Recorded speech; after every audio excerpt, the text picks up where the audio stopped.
Hi, I'm Purnima, and today we are talking about how to make indoor running interesting. I know that for many of you, while lockdown was going on, it was mundane and it was boring to keep in touch with running, especially when you're doing it alone, inside the home or outside.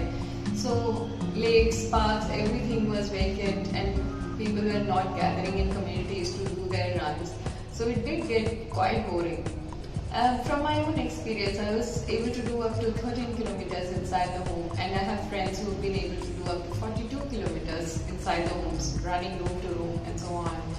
So I would like to bring some ideas on how to make indoor running interesting and keeping that spirits up. The first tip is going to be about spot jogging. That's probably the first thing that comes to your mind when somebody talks about indoor running. And spot jogging doesn't have to be boring all the time. Start with listening to music, watching a video in your PC or TV while you're doing it, listening to audiobooks, and more importantly, focus on your breathing, vary the speed. You can do 30 seconds of slow jog, 30 seconds of sprinting on the spot, 30 seconds of slow jog again. And one little trick that I do all the time is face different directions, 4 directions or 8 directions while doing this spot jog.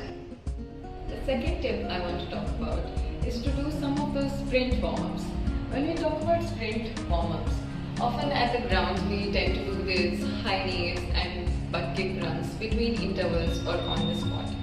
So try combining those with the spot jogging. Do 30 seconds of jogging and then combine it with some high knees and then go back to the slow jog.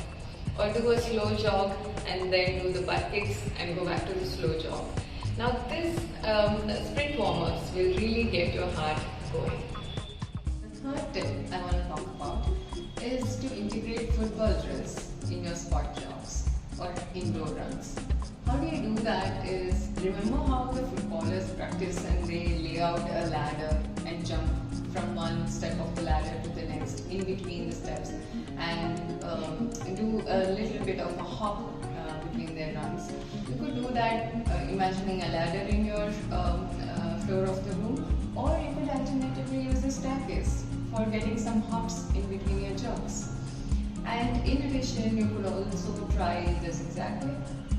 So footballers keep cones and go around it in a zigzag way while running. You could imagine the corner to corner in your room and do a zigzag jog throughout the room and come back and trace the same route again. That is another variation that you could try.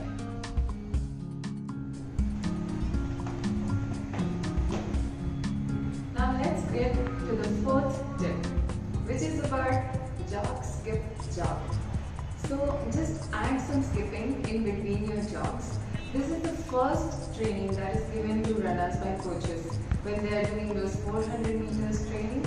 So that gives you the practice of putting out bigger strides, raising your knee high enough, and getting into a good form for running. So it's a nice workout that can be done within the house as well. So it gives you, it's not a very heart pumping workout, but it's a nice variation to make it interesting. Now coming to the fifth tip, and also the last one. It's a crowd favorite, it's runner's favorite, doing some laps. I know the size of the laps are going to be really small inside the house, but you could always use your terrace or your parking space and be creative sometimes. Use your balcony as well. I use room to room for doing laps from my hall to the bedroom and back. So while doing these laps, try and catch a breath at the end of a lap if it is long enough, and then keep increasing the speed with each lap. Do 10 laps or 20 laps until where you can keep pushing yourself. Now the bonus here is you can improvise even here further by adding a fun workout at the end of each lap. Do a push-up or a squat, or have your skipping rope ready there, or do some crunches in between. That will bring even more fun into the laps that you're doing to make it much more interesting. And without you even knowing, you would have integrated some strength training in there. For me, close to 6 months of the lockdown were about running alone, either at the lake or the park or just indoors. And I know how difficult it was to stay consistent. Many of my friends felt the same.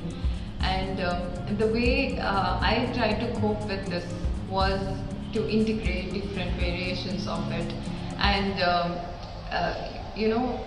overcome the obstacles of treadmill or no treadmill, gathering with groups or no groups, and still keep going.